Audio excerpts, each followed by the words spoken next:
उमा भारती एक लंबे ब्रेक के बाद में मीडिया से रूबरू हुई, जिसके बाद वे एक बार फिर इशारों ही इशारों में उन्होंने अपनी ही सरकार के कुछ लोगों पर निशाना भी साध दिया।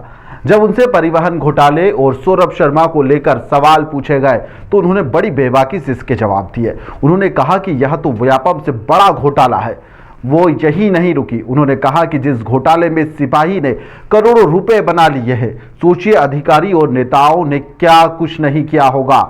उमा ने कहा कि मुझे तो यह व्यापम से बड़ा जो मामला यह पूरा के पूरा लगता है। उन्होंने कहा है कि सौरभ शर्मा तो इस मामले में एक चूहा है, बिल से अजगर का निकलना अभी बाकी है। अब जब यह बयान सामने आया, जब यह बयान वायरल हो रहा है तो सवाल उठ रहे हैं कि आखिरकार उमा ने इशारों इशारों में किसे अजगर कह दिया है। क्या वह उस अजगर को जानती है, इसलिए उन्होंने इशारे पर किसी पर निशाना साधा है? क्योंकि सौरभ के वकील का भी कहना है कि सौरभ शर्मा सामने आना चाहते हैं। कई राजनेता और ब्यूरोक्रेट्स के नाम वह बताना भी चाहते हैं, लेकिन उन्हें उनकी जान का खतरा है। अब ऐसे में उमा का यह बयान सरकारी गलियारों में एक बार फिर हड़कंप भी मचा रहा है। क्या कुछ उमा ने सौरभ शर्मा को लेकर और परिवहन विभाग में जो घोटाला हुआ है उसको लेकर कहा है, जरा आप भी सुनिए। वो सब मिलाकर के आके एक सिपाही के घोटाले में 1000 करोड़ 1200 करोड़ का मामला सामने आ गया है। तो इसका मतलब है कि अकेली चेक पोस्ट की इनकम से ही जो पूर्ण शराबबंदी का रेवेन्यू है वो कलेक्ट हो सकता है। और इसमें भी मोहन यादव जी का मैं साहस की सराहना करूंगी कि उन्होंने इस चेक पोस्ट के घोटाले के खुलने के बाद उन्होंने इसमें कोई कोताही नहीं बरती है। ये पूरी तरह से जांच की तह में वो जा रही है, सरकार पूरी तरह से जांच की तह में जा रही है। और इसके साथ परत ये खुलती जा रही है, मतलब मेरे लिए, कि मैंने जो बात कही थी कि देखो अकेले इसके रेवेन्यू कलेक्शन से शराब की रेवेन्यू की भरपाई हो जाएगी। अब ये जो तीसरी बात आ रही है, जो मुझे बहुत पत्रकार बंधुओं ने भी कही कि जो दुकानें हैं वहाँ चूँकि अहाते बंद हो गए हैं तो लोग खुले में बैठ करके पीने लगे हैं। तो खुले में बैठ करके पीने लगे हैं तो आने जाने में लोगों को दिक्कत आ रही है। तो वो तो बहुत ही आसान है, ये तो दुकानदार की जिम्मेवारी है कि वहाँ लोग पी ना पाएँ, और जो जिस दुकान के सामने पिए उसका लाइसेंस निरस्त कर दो।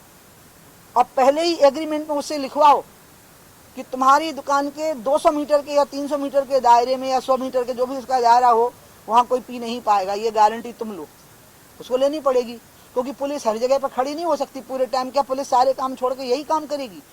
और हमारी डेमोक्रेटिक सिस्टम में पार्षद से लेकर के नगर पंचायत, नगर पालिका, नगर निगम के अध्यक्ष तक, और पंच से लेकर सरपंच तक, और जिला पंचायत में जिला पंचायत सदस्य से लेकर वहाँ तक, आप देखिए ना कितना ज़्यादा सिस्टम खड़ा हुआ है।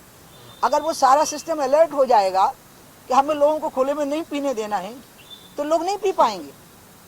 इसलिए थोड़ी उनकी भी जिम्मेवारी बनती है, अकेली सरकार की थोड़ी जिम्मेवारी होती है। मैं तो मोहन का अभिनंदन करूंगी, मोहन यादव जी का, कि उन्होंने जो 17 शहरों में जो बिल्कुल प्रतिबंधन की तैयारी कर ली है। मैं इसलिए लिख लाई थी कि नंबर 17 शहरों में ही प्रतिबंधन की तैयारी हुई है, धार्मिक शहरों में।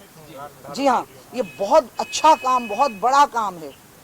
उनके अपने संस्कार भी, शिवराज जी, बीडी शर्मा जी और मोहन जी, ये तीनों ही निजी जिंदगी में बहुत ही खाने पीने के आदतों में बहुत साफ सुथरे लोग हैं।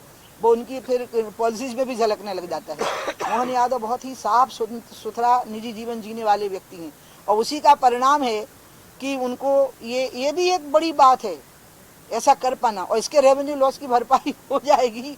ये तो चेक पोस्ट के घोटाले से ही क्लियर हो गया। बाप रे, अगर एक सिपाही 1000-1200 करोड़ बना के ले गया तो आप अधिकारियों की सोचो साहब, आप नेताओं की सोचो। मुझे तो व्यापम से बड़ा मामला लग रहा है।